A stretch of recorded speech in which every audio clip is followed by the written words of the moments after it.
असदुद्दीन ओवैसी अपनी पार्टी के सियासी विस्तार के लिए ऑल इंडिया प्लान का होमवर्क पूरा कर चुके हैं और अब ग्राउंड पर सियासी एक्शन के लिए उनकी सेना हुंकार भर रही है।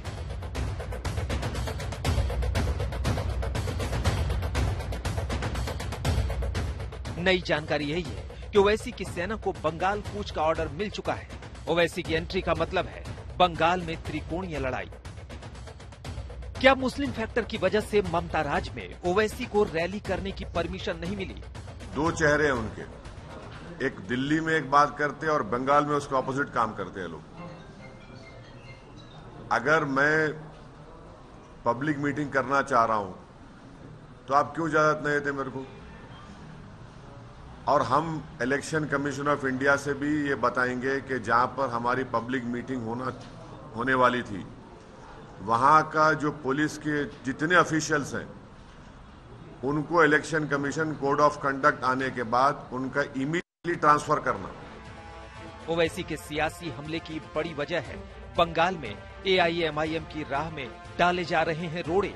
ऐसा क्यों, हम आपको बताएं, उससे पहले ओवैसी फैक्टर समझिए।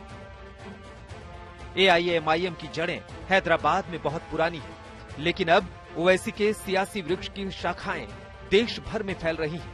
आज ओवैसी की पार्टी की शाखाएं हैदराबाद से होते हुए आंध्र प्रदेश, गुजरात, महाराष्ट्र, मध्य प्रदेश, उत्तर प्रदेश, झारखंड, बिहार और अब तेजी से बंगाल की तरफ बढ़ रही है।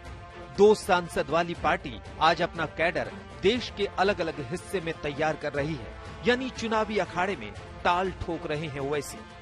तुम कुछ भी कर सकते हो, तुम्हारा इख्तियार है, मगर मैं जो पैगाम अल्लाह के फजलो करम से, रसूलुल्लाह सल्लल्लाहु अलैहि वसल्लम के सदक़े तुफैल में अहले दिल की दुआओं की वजह से, और मैं जिन नेक लोगों की सोबत में उनके पैरों के पास बैठकर थोड़ा बहुत इल्म हासिल किया, ये पैगाम दे रहा हूं कि जाना तो है मुझे एक दिन, मगर मैं जो सोच और पैगाम देकर जा रहा हूं वो इंशाअल्लाह ताला मेरी इस दुनिया से जाने के बाद भी अल्लाह अपने फजलो करम से उसको जिंदा और आबाद रखेगा।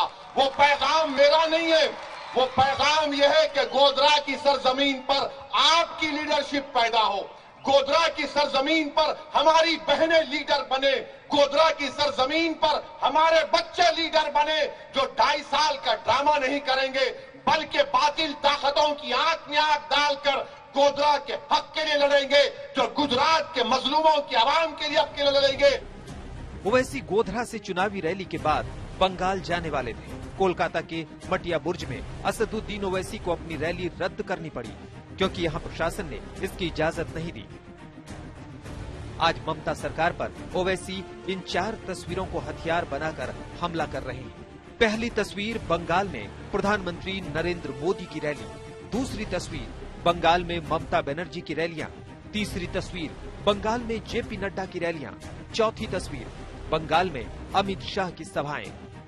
नरेंद्र मोदी की सभा हो सकती है, अमित शाह की सभा हो सकती है, नड्डा की सभा हो सकती है, कांग्रेस की हो सकती है, सीपीएम की हो सकती है,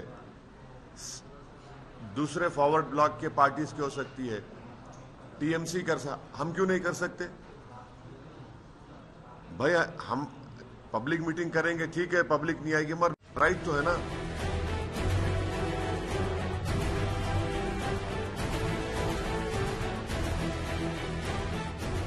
बंगाल में सियासी जमीन तैयार करने के लिए ओवैसी बीते 1 साल से मेहनत करते आ रहे हैं और उन्होंने मालदा, मुर्शिदाबाद और उत्तरी बंगाल के उत्तरी और दक्षिणी दिनाजपुर जिलों में पार्टी का जनाधार तैयार कर लिया है। ये वही जिले हैं जहां बीजेपी ने 2019 में 7 लोकसभा सीटों में से 3 सीटें जीत ली थी। ऐसे में ओवैसी की बंगाल में एंट्री से सीधा असर ममता के वोट बैंक पर पड़ेगा, जबकि 1 दशक से इन वोटों पर टीएमसी का एक मुश्त कब्जा रहा है।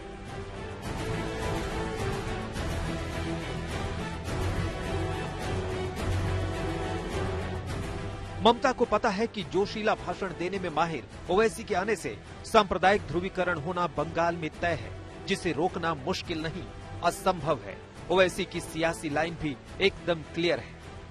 मुस्लिम माइनॉरिटी में, खास तौर से यूथ में एक चर्निंग है, एक डिजायर है कि हमारा पॉलिटिकल रेलेवेंस हो, हमारी एक पॉलिटिकल लीडरशिप बने, जो हमारे डेमोक्रेसी के लिए बहुत अच्छा है। हमारी डेमोक्रेसी मजबूत होगी। अगर यूथ अगर आकर डेमोक्रेसी में पार्टिसिपेट करेगा तो उसके लिए बहुत अच्छा होगा। ये अनफॉर्चुनेट है कि टीएमसी गवर्नमेंट हमारे को परमिशन नहीं दे रही है, बड़ा अनफॉर्चुनेट है ये। 2019 में हासिल टीएमसी के 43.3% वोट शेयर में से मुस्लिम का हिस्सा 23.3% रहा था। बंगाल की आबादी में अल्पसंख्यकों का हिस्सा करीब 30% है। ओवैसी जानते हैं कि बंगाल में उनकी पार्टी के लिए खाद पानी सब मौजूद है। प्लान बंगाल के साथ वो फुरफुरा शरीफ के पीरजादा अब्बास के संपर्क में है।